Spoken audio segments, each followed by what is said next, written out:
Cancer होऊच नाही, prevention, याच्याबद्दल जरा आम्हाला सांगा. सर, खरं सांगायचं तर पैदा झालेल्या प्रत्येकाला एक गोष्ट निश्चित आहे, सुटणारी नाहीये, मृत्यू. कारण कोणीही पैदा झालेलं आतापर्यंत जिवंत नाहीये. कहाण्यांमध्ये आपण काही पात्रांना फक्त अमर म्हणून म्हणतो, पण ऍक्च्युअलमध्ये ट्रुथमध्ये देवाने ते कोणालाच दिलेलं नाहीये.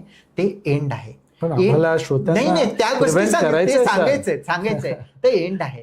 पण ती गोष्ट एंड आपण कॅन्सरला जाऊ नये, तर ह्यासाठी आपल्याला आपली लाईफस्टाईल, कारण ते देवाने बनवून ठेवलेली ही पृथ्वी आहे, तर त्या पृथ्वीमध्ये जगण्यासाठी त्याचे रूल्स आपल्याला फॉलो करायचे.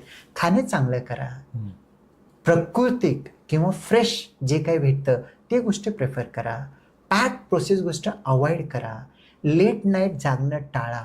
आणि आहे आपली एक लाईफ आहे, वर्क लाईफ बॅलन्स करून शरीराला रेस्ट द्या. कारण सगळ्यात मोठी शरीर रिपेअरिंग मेकॅनिझम कुठं होते, तर चांगली झोपीमध्ये होते. शरीराला रिपेअर होऊ द्या आणि पूर्ण आनंदाने आपल्या फॅमिली लाईफमध्ये, आपल्या स्वतःच्या ह्याच्यामध्ये चांगलं जगण्याचं हे करा. रादर दॅन 4 पैशाच्या स्ट्रेससाठी आपण त्या गोष्टीमध्ये जाऊ नका. खाणं पिणं, लाईफस्टाईल आणि चांगली झोप करता घेतली, कदाचित आपल्या एंडसाठी कॅन्सर येणार नाही. कारण कॅन्सर होण्यामध्ये 90%, 10% अनुवंशिक वगैरे असतो, त्याच्यामध्ये आपण काही करू शकत नाही.